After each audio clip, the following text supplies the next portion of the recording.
Okay, hello everyone. Thank you for joining today's webinar. Before we begin, let's review a couple of housekeeping issues. If you have any questions, please feel free to enter them in the questions pane of the control panel on the right side of the screen. We will address them in the latter half of the webinar.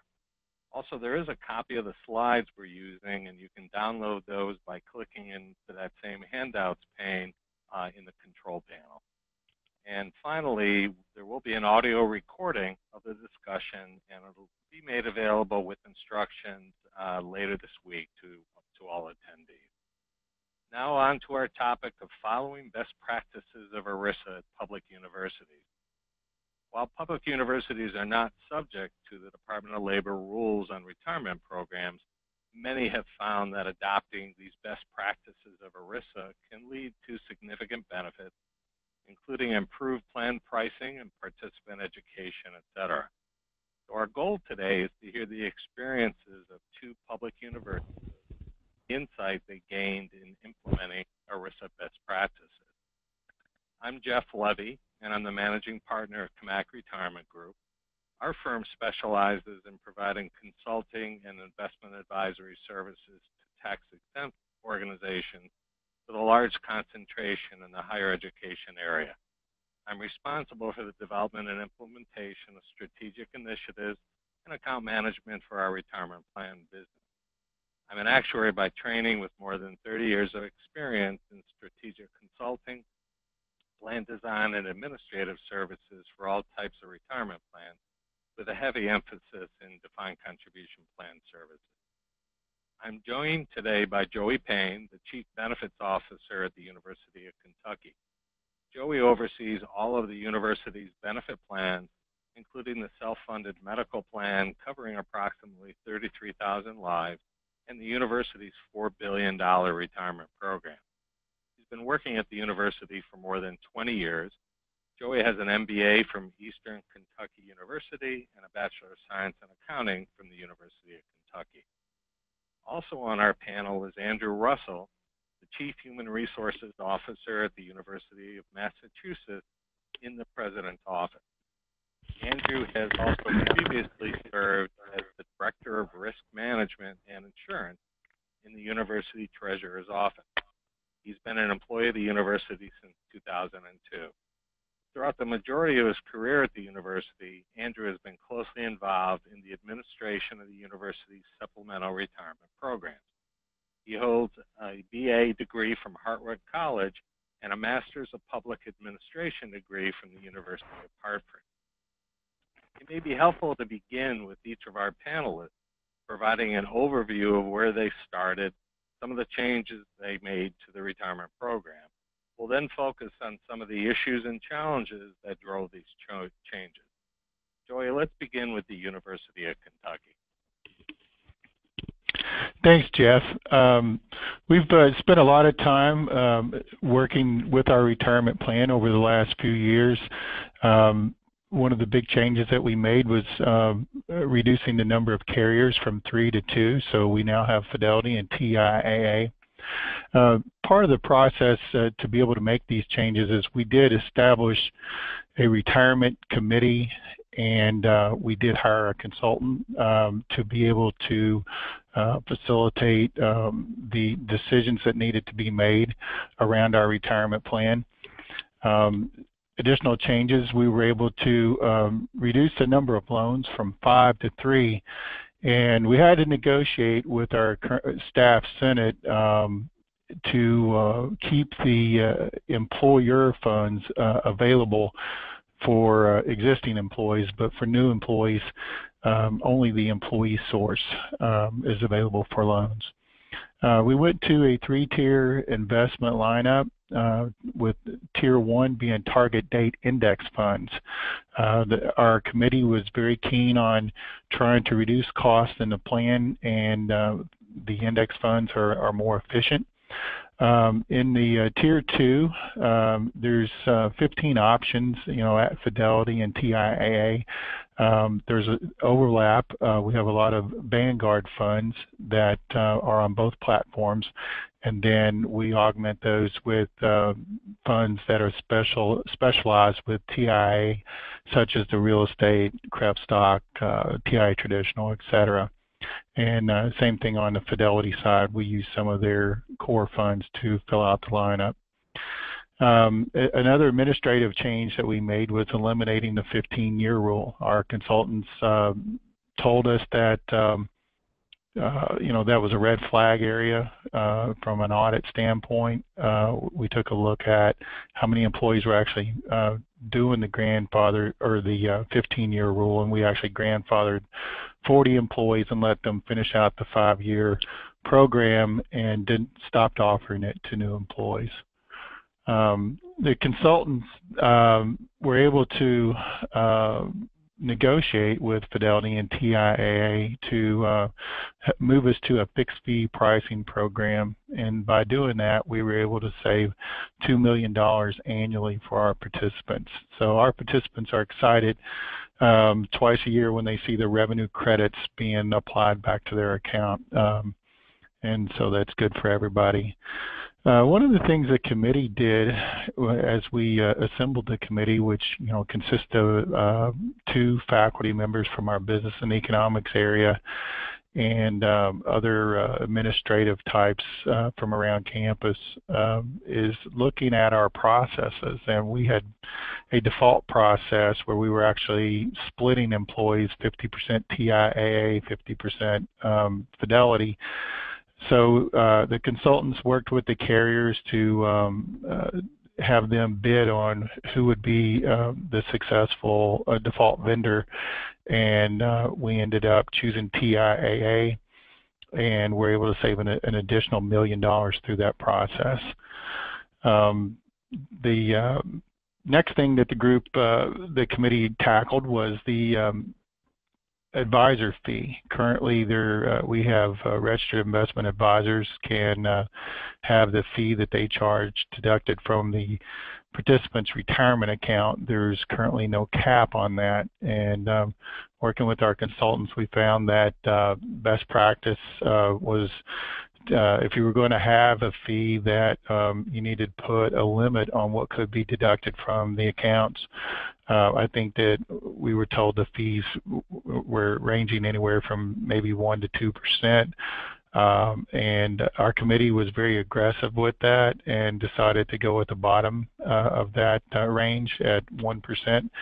That fee limit will actually start January 1st of 2017.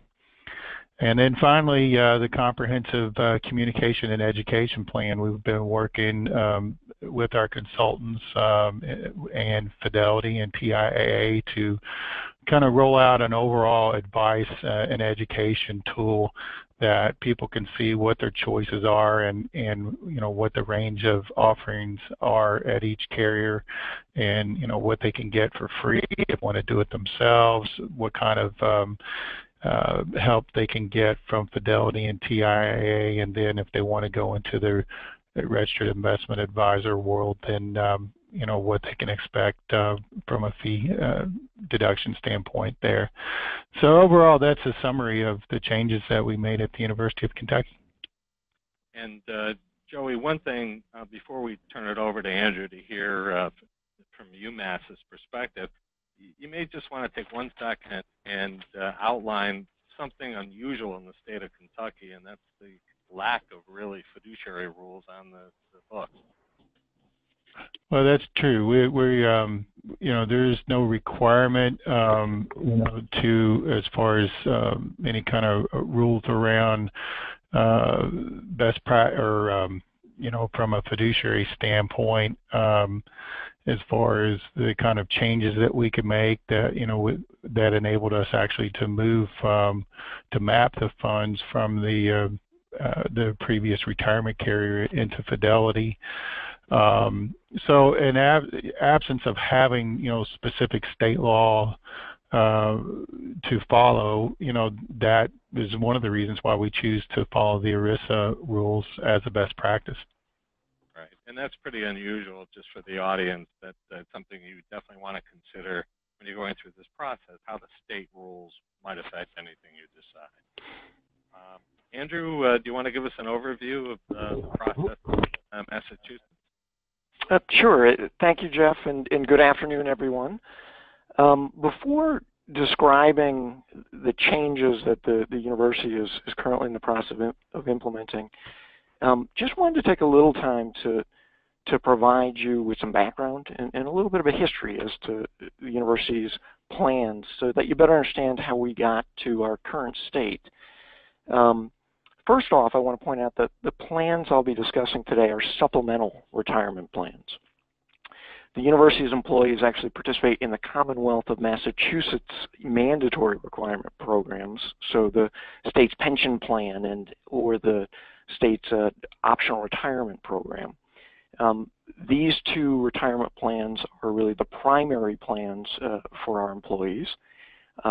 And these two plans are not administered by the university. They're administered by the Commonwealth. But the university, UMass, sponsors and administers a number of supplemental retirement plans for our employees.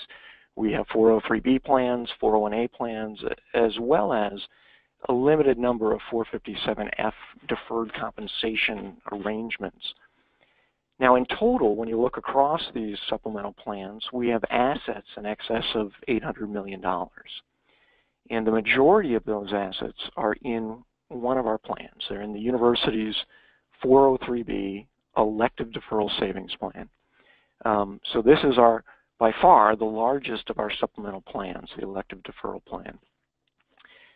So in today's discussion, I'm going to be focused primarily on the university's elective 403B plan.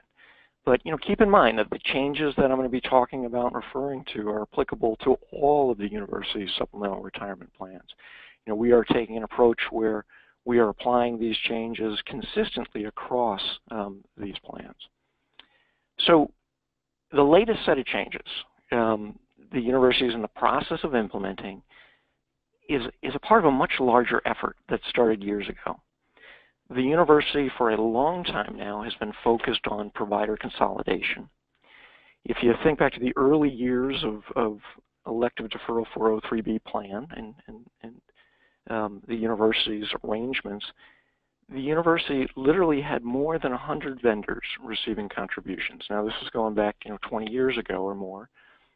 But even at the beginning of 2008, calendar year 2008, a year before the new 403B regulations were to take effect, the university still had 50 grandfathered vendors receiving contributions under our elective deferral plan. So through a competitive procurement processes, we significantly reduced the number of primary providers to 3, as indicated on this slide. We moved it to Fidelity, TI-CREF, and VALIC. And then we reduced grandfathered providers very significantly, also down to 3, Vanguard, Ameriprise, and MetLife. Now, these earlier changes and consolidation efforts really prepared the university well for the new 403B regulations. Now, however, even though we had significantly reduced providers and we were managing the plans more effectively, we were complying with the new 403B regulations, the plan structure was still not ideal. The university really had a desire to build a better supplemental retirement program for our employees. But we weren't certain how best to accomplish this objective. So we decided that we needed a plan. In 2014, the university began working with Cammack to design and develop what we refer to as a detailed roadmap, a strategic plan focused on completing a comprehensive review and restructuring of the university's supplemental plans. The university's vision was really to redesign the university's plans, to better position the university to manage our plans more cost-effectively and take advantage of operational and technological efficiencies that were available. We wanted to provide the appropriate oversight of investment performance and fees that are, for the investments offered under the plan. And equally as important, the university wanted to improve the participants' experience. We wanted to provide a simplified plan design that offered a smaller, best-in-class tiered lineup with, taking advantage of state-of-the-art record-keeping services and a real focus on retirement tools and planning guidance to better prepare our participants for retirement. So the last couple of years, needless to say, have been very busy for those of us involved here at the university in preparing for and implementing the current plan changes. And these current changes that are on this slide that I'm going to talk about right now are truly the implementation of the university's roadmap, of our strategic plan. A significant, if not the most significant step in the continued evolution or transformation of the university's supplemental retirement programs. So the end result, if you look at this slide, detail at a very high level shows kind of what we accomplished. And we went, as I said, from 6 retirement carriers to 2. But it's important to point out that we also took a step further, that we decided we wanted to utilize the master administrator. We wanted a primary record keeper. And so we selected Fidelity for that role. And in fact, today, our Fidelity actually takes on and goes live with the master administrator role for our plans. We also selected TI-CREF as a secondary provider. And one of the key changes we did there is we're utilizing their new employer-controlled contracts. Previously, we didn't have that control. Under our Fidelity relationship, we did have the control. We were under a group custodial agreement, and we continue to be. And in utilizing TI-CREF as a secondary provider, that was important to us because we wanted to still have access to some of the annuity options, and we wanted to be able to offer an in-plan annuity within our program. And in terms of the investment lineup, this was obviously a significant change as well. We discontinued our relationships with all of our other providers. And this change really was less about the provider and more about changing the model. So, Fidelity as master administrator, we moved away from really relying on the funds that were offered by the providers under our plan. We had 500 plus investments. We moved to an open architecture model in which we were able to set up a 3-tiered best-in-class approach. We were able to accomplish through this effort providing a broad asset class diversification. And then we also purposely made sure that we provided both actively and passively managed investment options so that our participants could choose. If they wanted to set up a diversified portfolio, they could do it with active funds, or they could do it with passive funds, or a combination of the two. Again, we did not grandfather providers, but we also did not grandfather any of the former investments. So moving from 500 plus investments to our current 24 was a big deal and required a lot of communication. So we've got a Tier 1, which is target date funds at Fidelity. Tier 2 is our core lineup, which is a combination of mutual funds and TI-CREF annuities.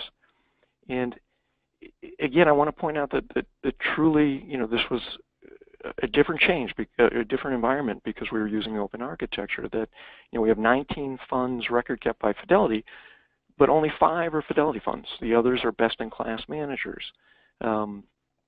We have the 4 annuities that are on the screen that we, are providing that are record kept by TI-CREF.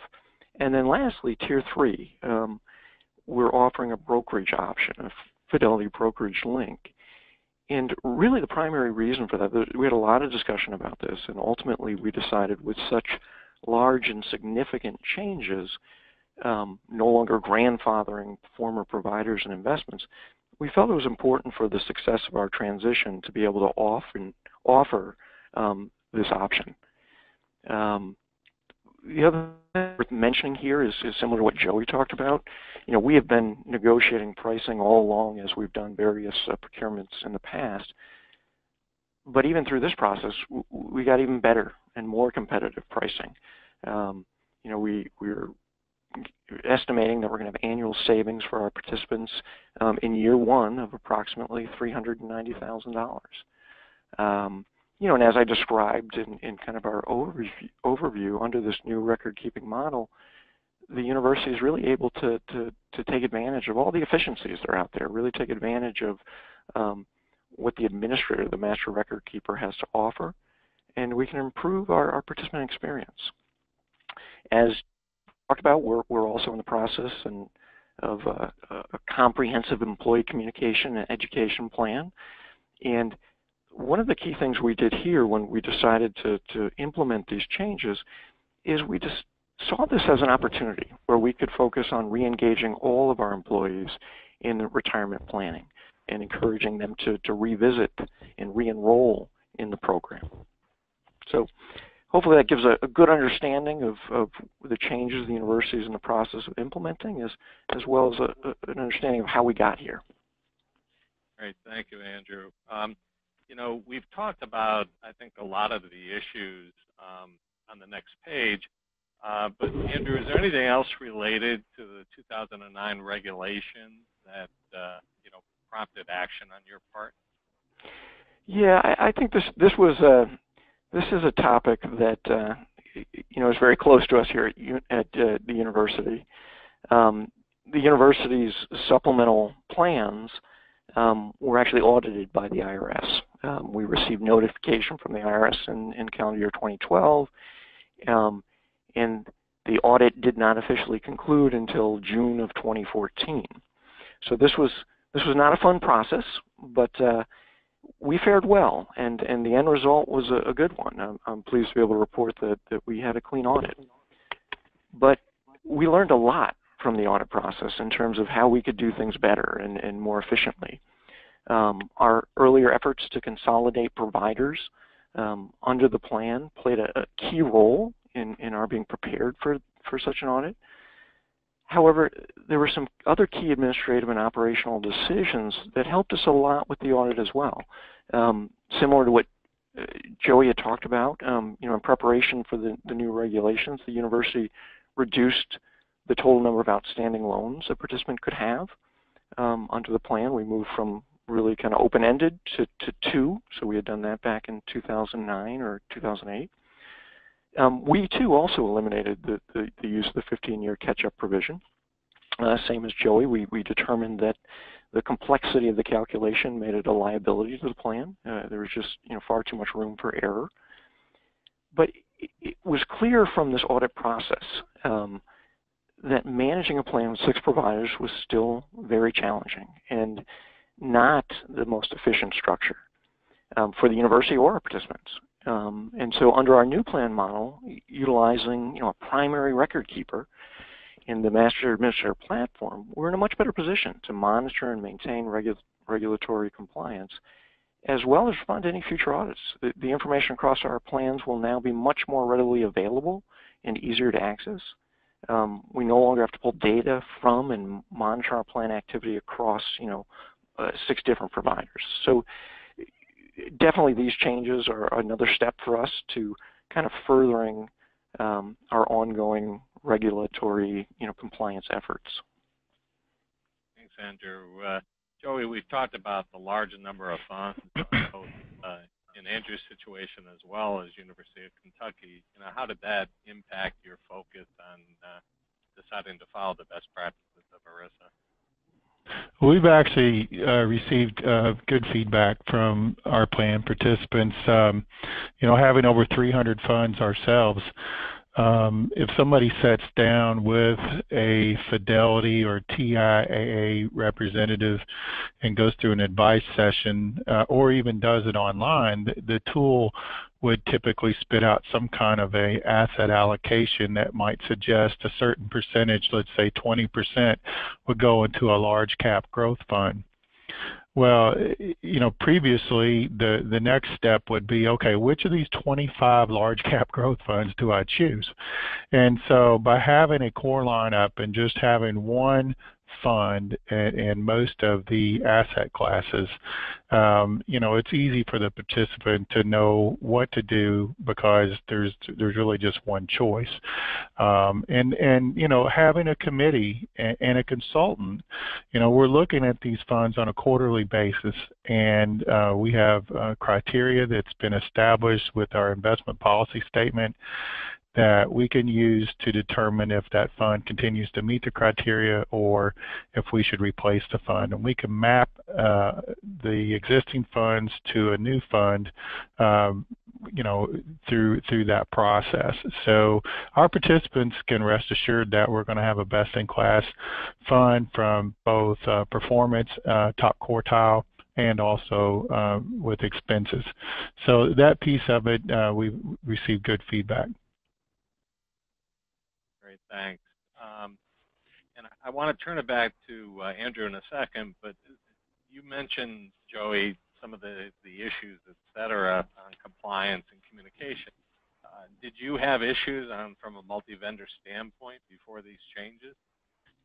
Well, going back to the early days, it was always, when you're talking about loans, trying to monitor, the amounts that people can have taken out. And, I've heard stories, we've used the compliance coordinator tool that TIA established with Fidelity and some of the other vendors for a long time. But I do think that, just communicating asset allocation and other types of activities when there's so many different choices makes it hard. So, I feel like that, we have to try to, keep things simple for participants. I don't think the added level of complexity really adds, enough value, from a return standpoint. I think if people understand what their investments are and how they are poised to grow and what makes them, move in the market, I think they're better going to have a better experience. Now, Andrew, you mentioned today's a big day because you're actually implementing the coordination effort from Fidelity today. Are there any other issues that drove you to use that type of software versus having two entirely standalone programs? Yeah, we debated that quite a bit. What was the best approach, and we decided that because we were making such a big change at this time, we felt that let's move forward in a manner that allows us really the greatest efficiency, and the easiest access for our employees as well. And so, we no longer have to support 6 different remittance files each pay period, right? We can actually now utilize one remittance file. So that's a big change, and it's a good one for us. We're also providing, the needed indicative data to to Fidelity, our primary provider, which will enable them to process things like loans, hardships, withdrawals, domestic relations orders, with very limited involvement from the university staff. Previously we were reviewing and approving all of these types of transactions. And so, again, this is going to be, for us, a real administrative win. And then I think the communication piece that Joey was talking about as well becomes really important to us here in this new arrangement, because our message now, go forward, can be more uniform, and our plans are no longer fragmented between 6 different providers. So we're able now to communicate more clearly and effectively, as well as brand our supplemental retirement program as the university's plan and not the plans of the providers. Great. Joey, I know we spoke a lot already about plan economics and also communication and education. Are there any other issues associated with those two that really drove some of your decision to follow best practices? Yeah, plan economics is important because this is, if you're not familiar with that term, this is what it costs for the retirement vendor to administer your plan. And this is where you have to look at the fees that are being generated with the various investments and the revenue that's produced from that versus what you actually what it costs them to administer your plan. And so I think having an emphasis there, certainly, in the case Andrew spoke of, when you can move more business to one or two vendors, they're going to have its economies of scale. They're going to have more funds to work with, and they can actually do that at a lower cost, and that's going to enable you to lower the actual cost it takes to deliver your plan to your participants. And so we were able to make administrative concessions. It was the consultants were really in the middle. They were going to the vendors, our consultants with Cammack, and saying, what can the university do to lower the cost of doing business with you? And so they would generate ideas and bring them back, and we used our committee to vet these ideas, and that's what led to a lot of the decisions that we made around default vendor, around removing the 15-year rule, lowering the number of loans. All of those actually saved us money as it relates to plan economics. And how did that kind of transition itself from a communication and education standpoint? Do you think it was well received, or what landmines did you find? Well, to be honest with you, as we had to roll this out, we have, in a university setting, how decisions are made. You typically have representative groups. We have an employee benefits committee.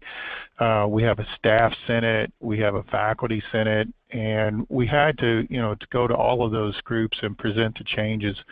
And, the biggest item that we were kind of held up on was the loans.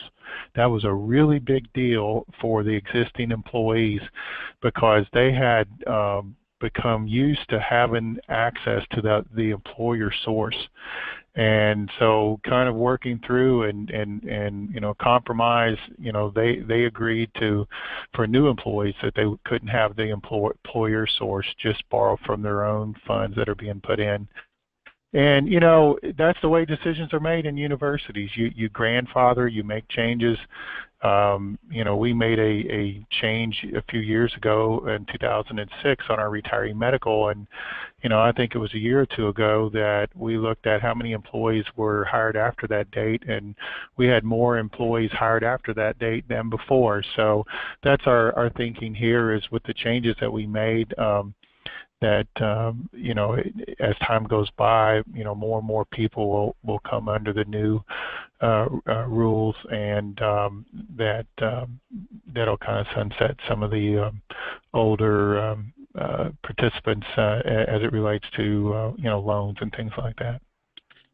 And I think one pertinent point to make there, if you in the audience have not looked at your loans and the number of defaults that might be occurring, T is a little unusual if you have Geograph as a vendor, in that you can default on a loan unless you have changed it from a plan design perspective, and participant can actually continue to participate. So you do have many organizations that have participants using it as a savings account, putting money in, defaulting, meaning taking it out, and then continuing to put money in. So it's something to look at. Now Jeff, yeah, go ahead.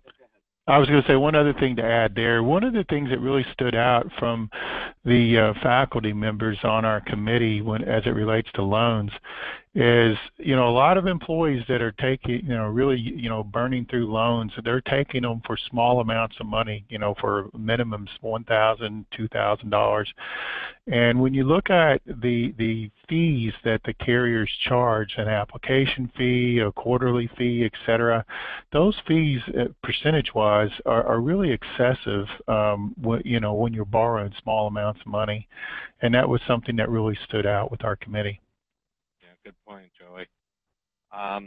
Andrew, I don't know if you have any comments about loans, but also I want to make sure we have time to get into the whole fiduciary process perspective.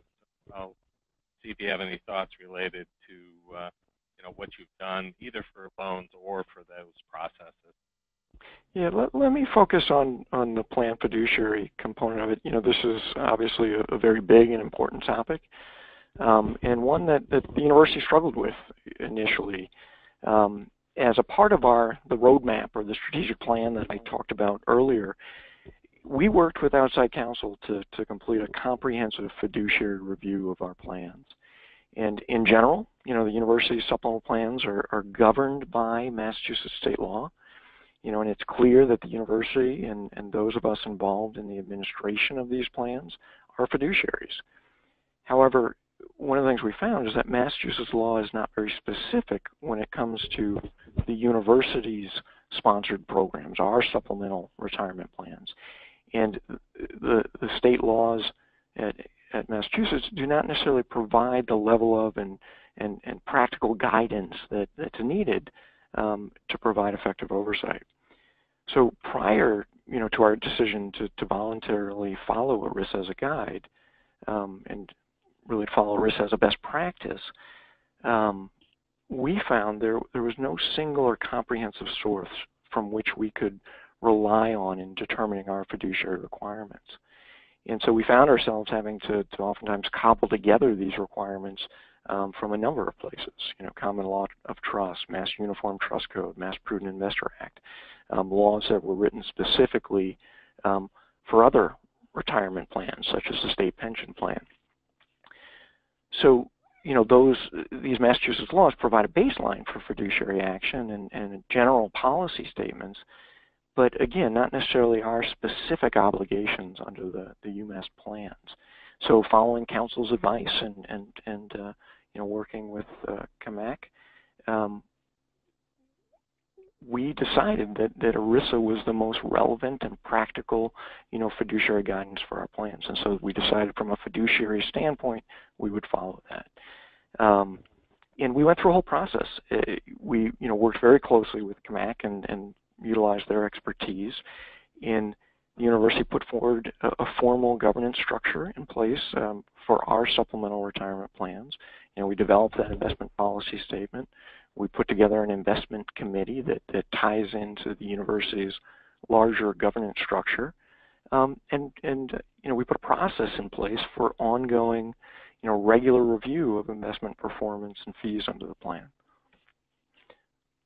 So those were the steps that we had taken to, address what we feel strongly are our fiduciary responsibilities to our participants. All right, terrific. And how did that kind of transcend itself into establishing a committee and, that process? And I think the audience would be interested in hearing those perspectives from both you and Joey. Sure. For us, establishing the committee was very important. And I think an important component for us was we wanted to have broad representation on our committee from multiple and diverse disciplines, and also across our campuses. We're a 5-campus system, so we spent a lot of time really talking about where do we want that representation to come from, and we wanted to make sure, like I said, all our campuses were represented. But we also looked at what different disciplines. So we have representatives from Treasury, we have representatives from Human Resources, General Counsel's Office, Benefits, representative from our Vice Chancellors of Administration and Finance Council. And we also focused on, really trying to tie it into our existing governance structure. So what I mean by that is, our 8-member investment committee reports up through the university's administration and finance council.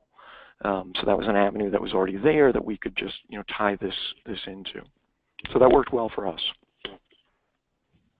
And I think that's very important, and Joy, I'd be interested in your perspective on that as well. It is very important in establishing these committees that you look at what the rules of the road are within your organization on governance, because it varies from organization to organization. Yes, at Kentucky, our committee is considered an ad hoc committee established by the Executive Vice President for Finance and Administration.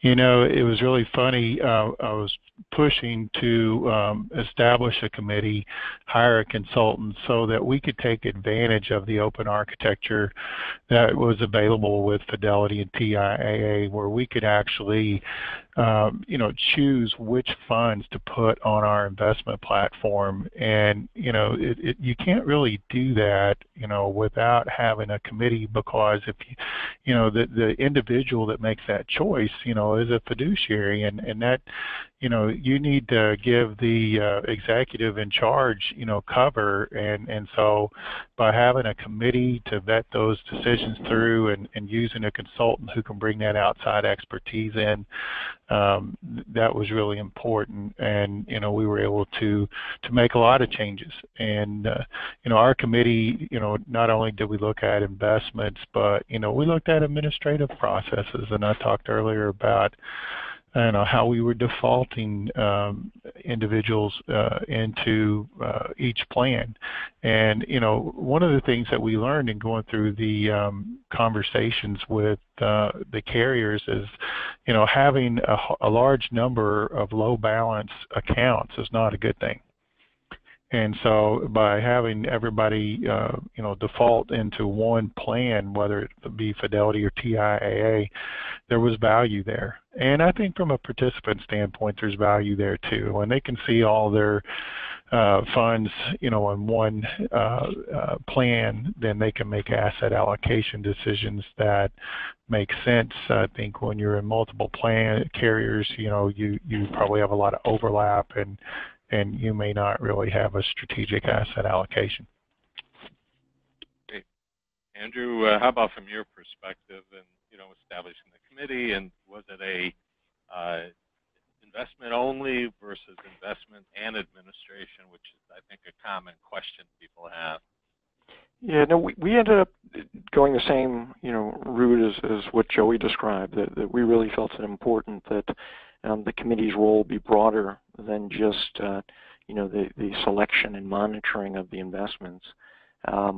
We really felt that we had the right individuals as a part of our committee and good representation, and so we thought, let's have this committee involved in the key decisions of the plan, providing direction in all areas of the plan in terms of compliance, design, and the overall, record keeping and administrative structure. So this committee played a large role in helping us to make the decision to move to a master administrator and open architecture platform. And I think, the comment was made before about what you need to do to get ready for this process.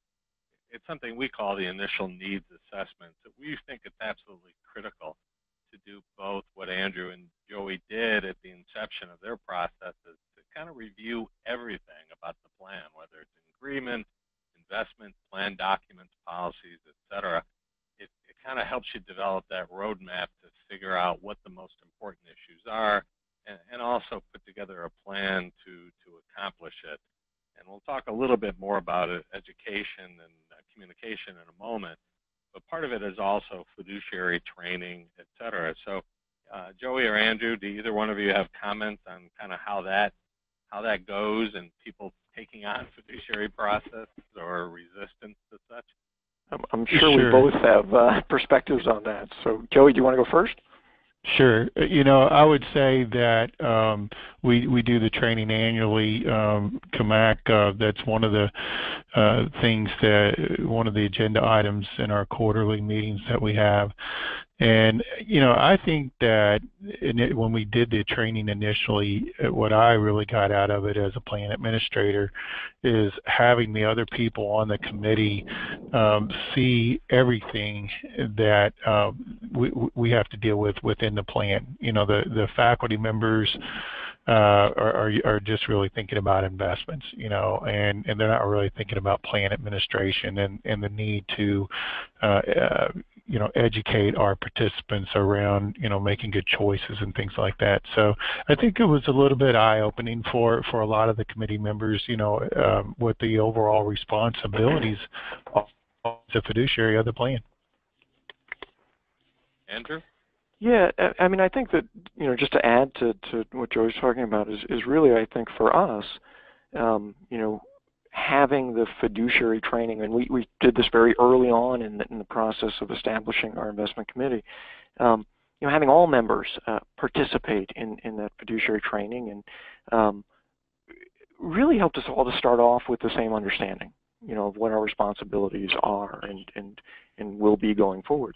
And now we have a plan in place, working with Cammack to provide, refresher or ongoing training in this area at least annually. So it was a very important step for us in our process. Great. And this is not meant to be a commercial for us, so, but I will encourage anyone who is considering going through this process to work with some professional consultant or whatever to understand what your peers are doing, understand what's unique about your program, et cetera, down the line. I think there's an enormous amount of positive things that come out of this, so we would encourage you to do so. Yes, Jeff, before moving on this page, I think I want to point out to folks that really Joey and I asked Jeff to put this bullet on the slide.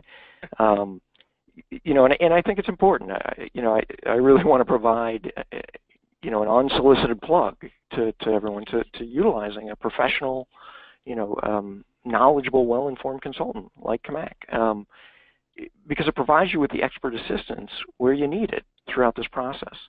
And just our own experience here at the university is we really partnered with Cammack as our consultant, throughout the entire process, and don't feel that we would have achieved the same level of results without, that level of support and guidance.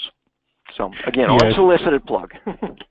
And I would just add too that, we have a large plan at the University of Kentucky, and I think the assumption that we made incorrectly all along was that we were getting the best pricing from all of the retirement carriers, and it took the consultants, who were able to benchmark our plan against other plans of the same size to say, they should be, the required costs for the plan should be a lot lower than what they are. And so it was through those negotiations and benchmarking that, achieved the results that we had. And so, you do need a consultant if you're going to try to really drill down into, the cost and the fees and try to get, the efficiency that is available through consolidation. It takes a consultant to pull that off. Thanks, gentlemen. So we've spoken about a lot of the investment-related issues on this page. One thing we hadn't really gone into is kind of the highly aggressive fund offerings, gold funds, et cetera, down the line. So I'd like to put it out to our panelists as to what their thought process was on using the more aggressive type of funds. I can say for the university, we really moved away from specific sector funds and specialty funds. Under our old arrangement or old model, by offering all of the proprietary funds of say Fidelity or Vanguard, participants had access to a lot of those things, and we felt as we were streamlining and looking at best in class, we were focused on the quality of investments and providing competitively priced investments and good diversification. So at least from the university standpoint, we really tried to steer away from those sector funds. Really? Yeah, I would agree. Same thinking, that when you're looking at establishing a core lineup, you need diversified funds. We really focused on using index funds for most of the core investment choices that we have. the passive investment style is really, the academic way of investing, long-term for retirement, and so being able to keep your expenses low is going to enable the participant to realize, more of a return, and so that's really been what our focus has been. So we did certainly move away from the specialty funds. And I do want to remind everybody that there is the ability to type in questions on the right-hand side of the page, so please do feel free to do so. I think the next slide here, we've talked about quite a bit of this information. Any comments on Roth from the panelists as we go through this? We at UMass, we've not instituted the Roth feature in this phase of our plan changes, but we do plan to add that at a later date. We felt that we were making so many changes at this time that adding the Roth might get lost, in our overall communication. So we see that as a separate step and phase in the process where we can, in the coming months, add that and really have communications specific to the addition of that feature. At Kentucky, we have had Roth features since they became available, and they've been very popular, especially with the faculty in the business school. So I think that, one thing that's really interesting is when I talk to a lot of new faculty and executives about saving for retirement and what the voluntary options are, with the 457 and 403B, and I mentioned Roth. The first thing a lot of them say is, well, I make too much money to do a Roth, for IRA or to do a Roth, period. And so they're really enlightened when they find out that that you can do a Roth, under 457B, our governmental 457B, or under 403B, and they have the full 402G limit available and to catch up and all that type of thing. So it's been a very popular option, and we've had people ask for the ability to do in-plan conversions, and so we're actually in a process of adding those conversions to our plan documents so that individuals can capitalize on that opportunity. And Jeff, I guess the only other thing I'd say when I'm just looking at the word plan design there, what comes to mind is just simplify your plan design. Make it easier for participants to fully utilize and take advantage of what the plan has to offer. This will just improve the participant experience and get greater participation in the plan. So I think the challenge is you've got to provide streamlined, meaningful, and well thought out choices and options to your participants. The more efficient you make the plan, the easier it is for the participant and for the institution as well to administer the plan. Yeah, and I would echo that. I think that, if I went back 10 years ago and looked at, how much money was going into the TIA traditional investment with new employees that would see the word guaranteed and really kind of gravitate to that investment option, where today, probably 80% of our new money is going into target date funds. And we're able to communicate how those funds work, the fact that they're indexed, they're low cost, and the fact that they're considered to be a prudent investment choice for individuals that would carry them all the way through retirement. Some people choose the target date funds just as a way to get enrolled and come back later with an advisor and do a more tailored asset allocation with the core funds, but others will continue to leave the money in the target date funds. So I think how you have your plan organized and the communication around that's important. Great, thanks, Joey. I should point out that the second bullet on this slide, participant demographics, I would highly encourage everybody in the audience to ask your vendor to provide any demographics they can generate, things like people in multiple target date funds, et cetera, which I guarantee you have in your program. It can be very enlightening in terms of understanding how people have been investing and what kinds of targeted education might be worthwhile. And I just want to make a couple of other comments quickly so that we can move on to a couple of questions. First of all, you'll notice in the second to last bullet, it talks about projected growth and withdrawal. There is, in fact, a kind of a view that the vendors take on that very mature programs that aren't really growing in terms of number of participants or assets, meaning more withdrawal than there is positive contributions into the plan. That's become a more and more important function of the vendor to review and when developing pricing. So it's something that it's important to understand when you're hearing back from your vendor on what your required revenue or required expenses for administration. And that all leads to lawsuits and legal challenges.